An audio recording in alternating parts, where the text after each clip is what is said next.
Over the past 2+ years, the real estate market in Calgary has been going up like a rocket.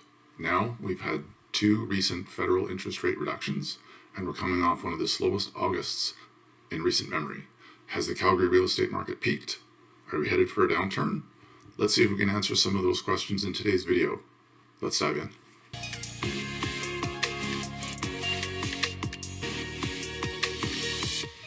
Hey there, I'm Rob Page, your Calgary and area real estate agent. I'm here to bring you information and be a resource for you to make critical decisions when looking to either buy, sell, or invest in the Calgary real estate market.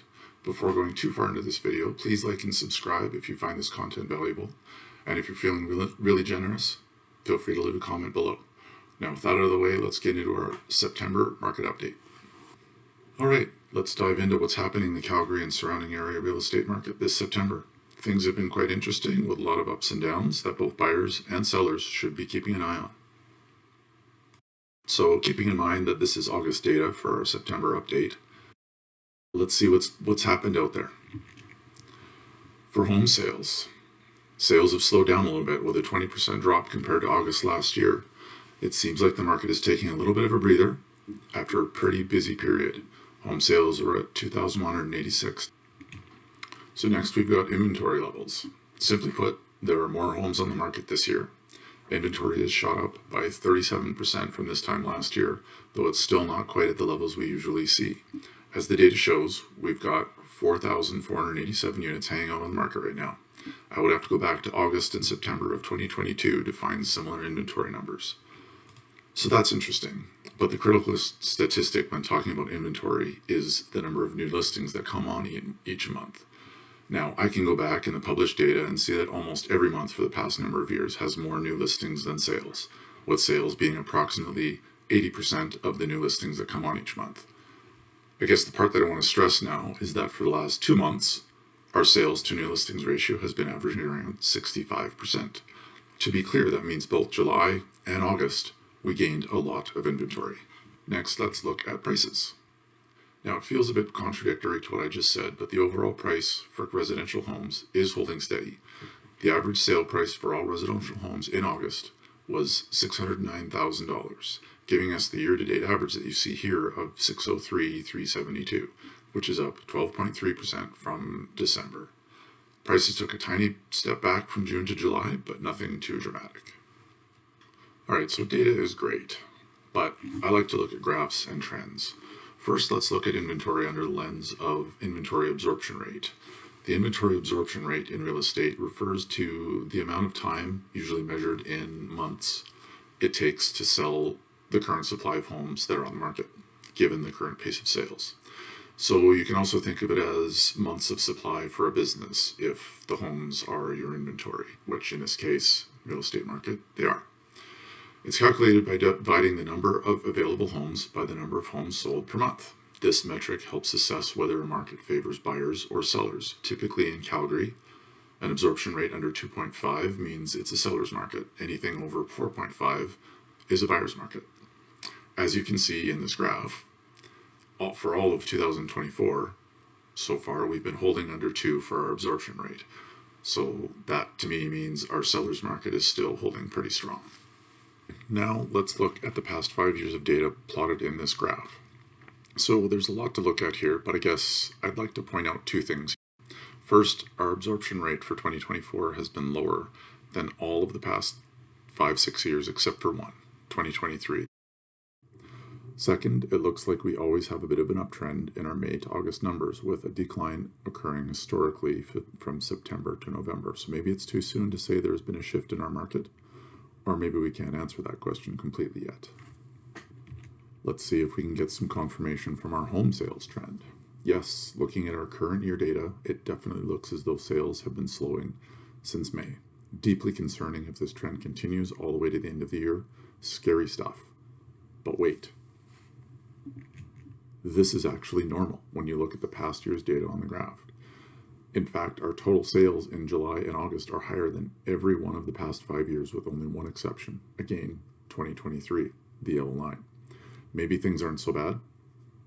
Now I know that interest rate decisions will start to weigh on people's decisions to buy, sell, and invest in Calgary, and it might make some areas of Canada a bit more attractive again. It may even pull some demand away from our market if the Bank of Canada decides deeper cuts are necessary. Again, making those other areas, Vancouver, Toronto, more attractive. So that all said, it may be too early to really say if our prices and demand have peaked here in the Calgary area. It makes sense to wait for September to play out, and maybe we reassess then. All right, so our absorption rate is still showing a strong seller's trend, strong seller's market, and the home sales are showing signs of a typical year. What about prices? Will that help us come to a conclusion about our market and where we're headed? Well, here's a graph of the average residential sales prices over the last 5 years. First thing I see when I look at this is the steep spike up in the past year, basically 2024, right? But before that, I think we had a healthy, sustainable uptrend from 2020 to 2023. All right, so you're probably sitting here thinking, thanks, Rob, what does all of this mean?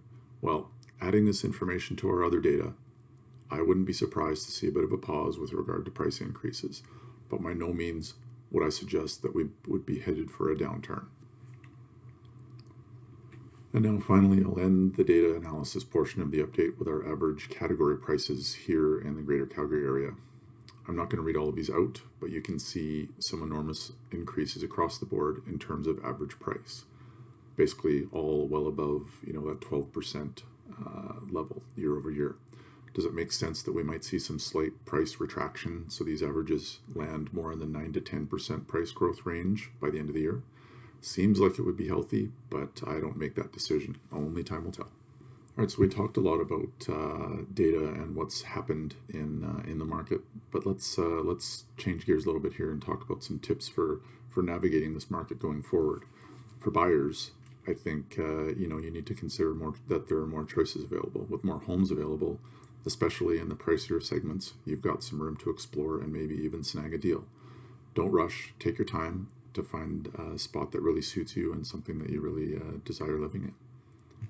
Stay ready.